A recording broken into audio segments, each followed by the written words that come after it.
The first day of General Conference is always a good day. I'm still anxious about what the next few days bring, but I do have hope today. Be filled with prayer and, I think, hope for what we can be as a denomination. If all of our General Conferences had been spent with a day of prayer and renewal like we had today, would we as the church and the denomination be where we are? Meredith is pushing for the denomination to adopt standards which will be inclusive of the LGBTQ community. It is time for the United Methodist Church to become the carrier of the gospel, which says all are welcome. Cautiously optimistic. There you go. Terrific. Excited. Do you see that star there? Yeah. Very similar to what's on our church. Smell the hops? Yeah. A lot of things happen. It's been a long day, but a great day of prayer. It is a day that's filled with a reunion with people that I love and that I don't see very often. It was a reunion this morning when the Clifton gang made their way into the convention center, and I got to see them after they arrived. And it's also a poignant reminder because there are a lot of people who aren't here. And my heart is really tender for the people who didn't live to a moment when the church might change, for the people who are not able to be here because they're home ill, or for all those folks who've decided the church has been too mean too long and they've already left. So it was good this morning then to come here and pray with the United Methodists from around the world.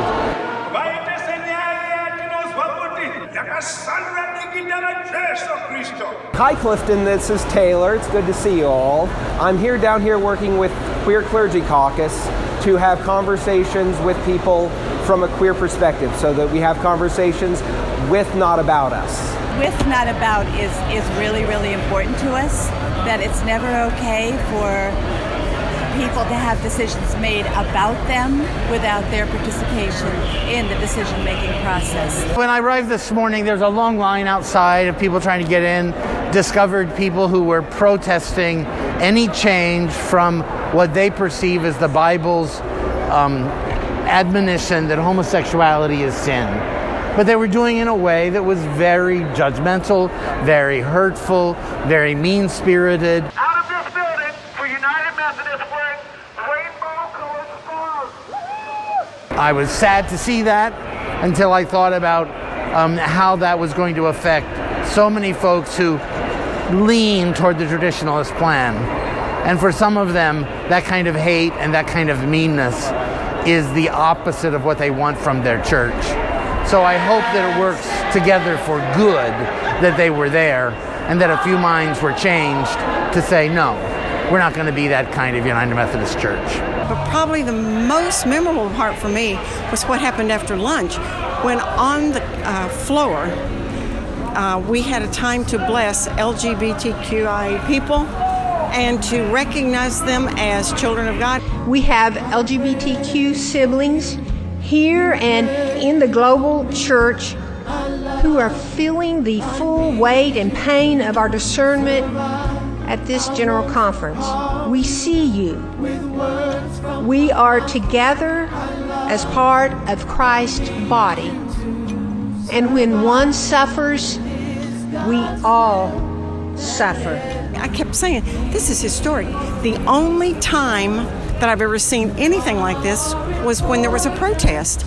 But this was something that was a part of the program. And not to have mentioned them and then to have a time of blessing out on the conference floor was just a memorable moment. What do you think happens tomorrow? God only knows. Big things to watch for on Sunday. Number one, they need to prioritize the 5 recommended plans that have legislation attached to them. Second thing that's going to be decided early is a decision by the conservatives to put before the body a gracious exit plan so the churches could leave with their property. The progressive wing of the church really would like to see the priorities first, and let's work on how we stay together before we work on how we separate. I'm afraid that tomorrow people will come in the morning entrenched in their position. That's what I'm afraid of. What I hope is that I'm wrong. Amen. Who would second that? Amen.